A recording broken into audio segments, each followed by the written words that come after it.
It's important, I think, that we talk about racism on May Day, because racism is one of the tools that's used by the ruling class to divide workers, and particularly in times of recession, they will use racism so workers' anger will be deflected towards each other rather than the cause of the problem. And for the first time ever in Irish history, we're in a recession where we have a sizable number of migrants in the country. This was never the case before. So, racism, what is racism and how do we fight it? I'll make two statements firstly. One, racism has not always existed in human society.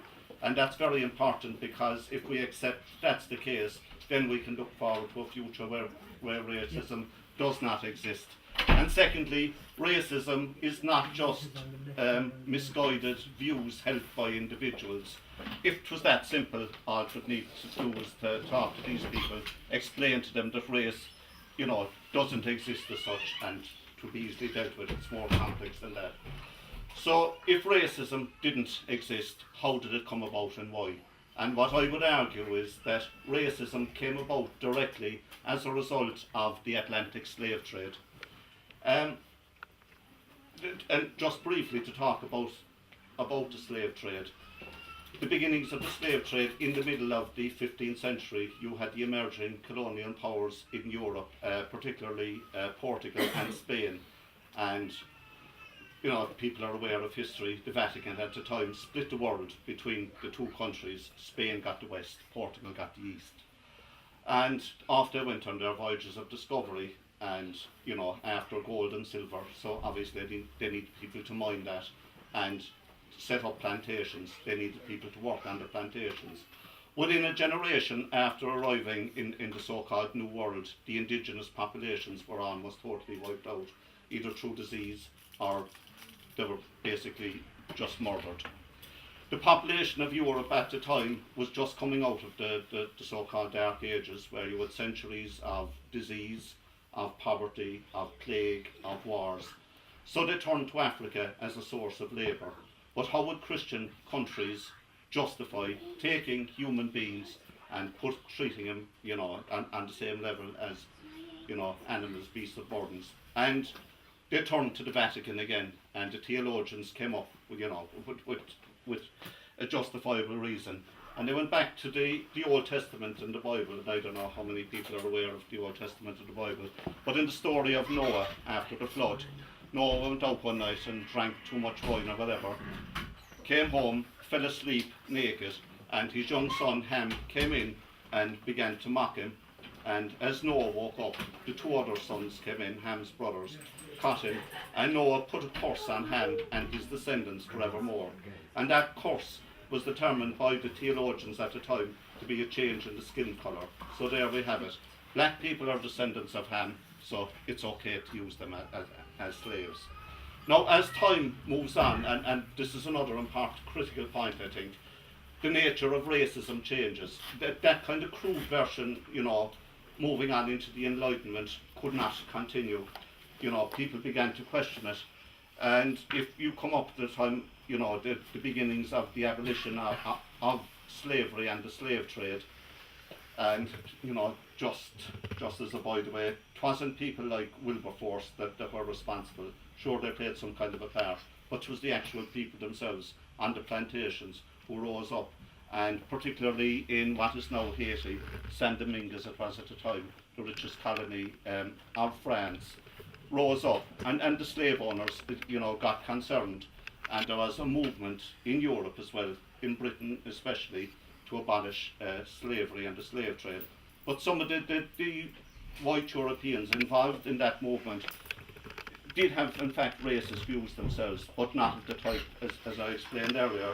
And there was a subtle shift to this concept that, a paternalistic approach, particularly towards black people.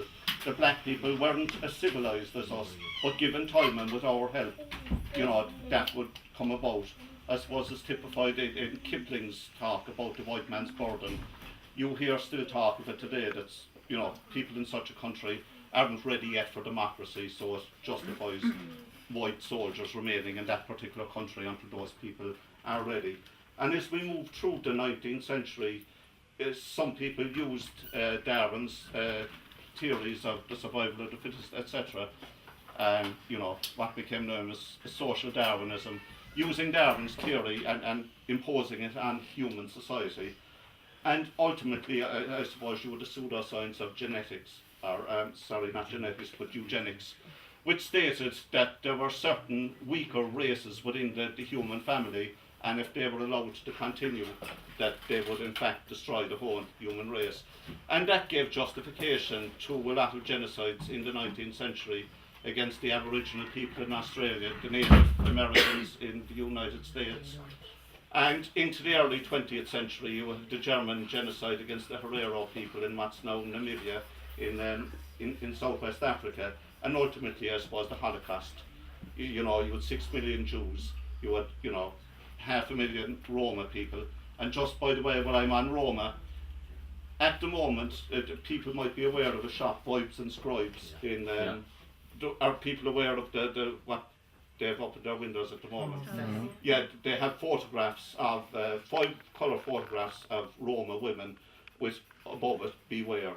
And I think everybody here should, over the next couple of days, go over there and insist that these things be removed.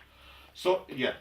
So as I said, racism changes and evolves, and it's, you know, if you look at today, you have so-called xeno-racism, and what that is, it is xenophobic in form, but it is actually racist in content as such, and just what's used to target other white peoples, especially those from Eastern Europe.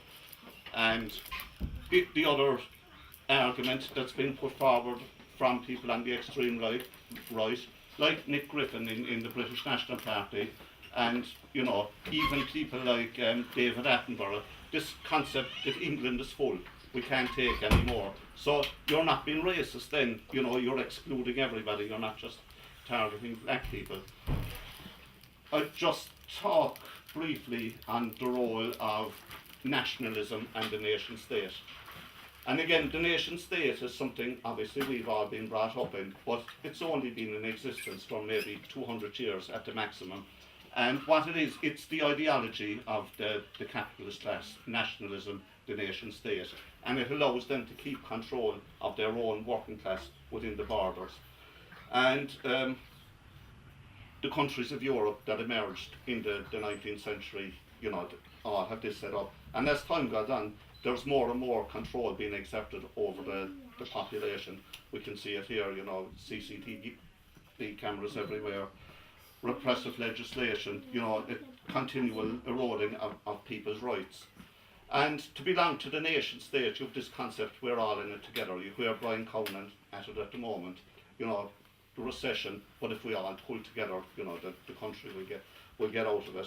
And unfortunately, that line has been taken up as well by the Labour Party, by the Irish Congress of Trade Unions. You know, fairer, something that's fairer. In other words, yeah, we're prepared to, you know, to take part of the responsibility ourselves, but it must be fair.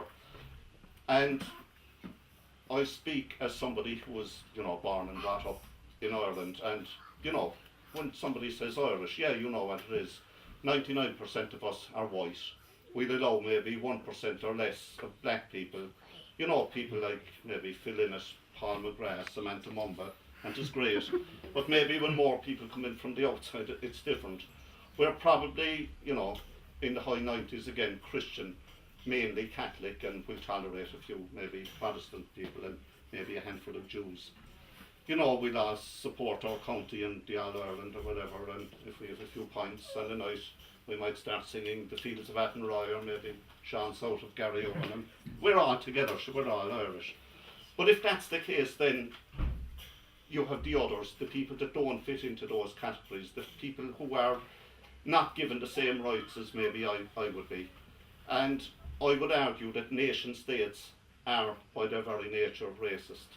And just to give few examples from Ireland.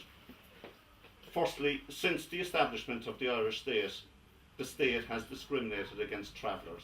Now, travellers are white, they're the same, you know, as other Irish people, but where they differ is they're nomadic. And a nomadic people doesn't respect the same property relations as settled people. So therefore, it's a threat to the established order.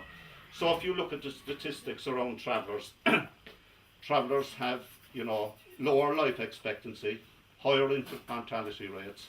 The proportion of travellers that get to third level is way below even their percentage as of the whole overall population, and correspondingly the amount of travellers as a proportion of the prison population is higher.